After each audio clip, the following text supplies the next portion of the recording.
As of today, 602,599 Americans have died or lost their lives to COVID-19. As states across the country begin to lift restrictions and more people get vaccinated, a grassroots organization called Marked by COVID is pushing for a national COVID Memorial Day.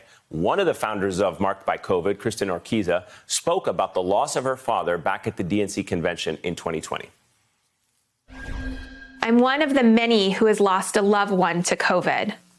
My dad, Mark Anthony Urquiza, should be here today, but he isn't. My dad was a healthy 65-year-old. His only pre-existing condition was trusting Donald Trump, and for that, he paid with his life. And joining me now is Kristen Urquiza. She co-founded Marked by COVID after her father died of the disease. Kristen, it's great to see you. Thank you so much for coming back onto the program. Because of your organization's efforts, you have 152 mayors in 36 states taking official action to proclaim the first Monday in March COVID Memorial Day. What would it mean to establish an official COVID Memorial Day for the entire country? What would that entail?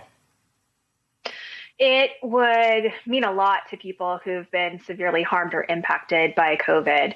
We are in this moment where we're starting to celebrate the end of the pandemic, but for folks like me, there is no end. There is no going back to normal for folks who have lost a loved one. So this is a way for us not only to celebrate our technological advances of being able to get shots in arms, but to also hold the truth that we are dealing with a pandemic of grief, and we need to honor the sacrifice forced upon literally tens of thousands of Americans with the loss of loved ones. So let's talk a little bit about that grief, because I can't even imagine what it must be for the thousands and tens of thousands of American families who have lost loved ones. It must be difficult to see the conversation shifting about reopening and looking ahead to the future when so many of our countrymen are grieving the loss, including yourself, grieving the loss of your father. Talk to us about that disconnect.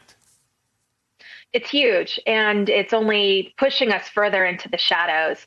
I think about this idea of the roaring 20s upon us, but for folks like me, there is no roaring 20s when I think about the fact that I'll never have a dad walk me down the aisle or attend the birth of a potential child that I have. And while this is tragic, it's not unique.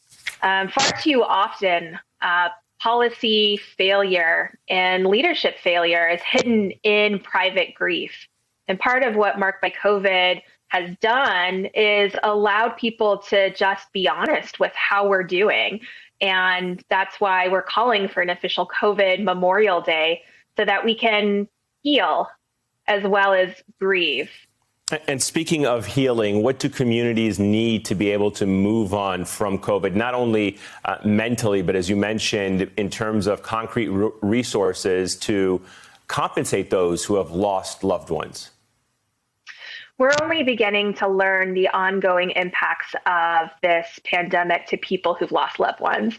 We did a community needs assessment and learned that the second biggest harm that folks are experiencing is the loss of a breadwinner. So to put this in really concrete terminology, 43,000 children under the age of 18 lost a parent.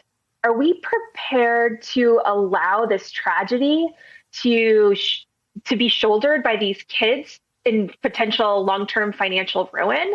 And that's just the tip of the iceberg of what we're talking here. So we've been calling for a victims compensation fund, not only to make sure the people most harmed in this pandemic are not left behind in our recovery, but so that we can make sure that those real needs are met, not only today, but also tomorrow.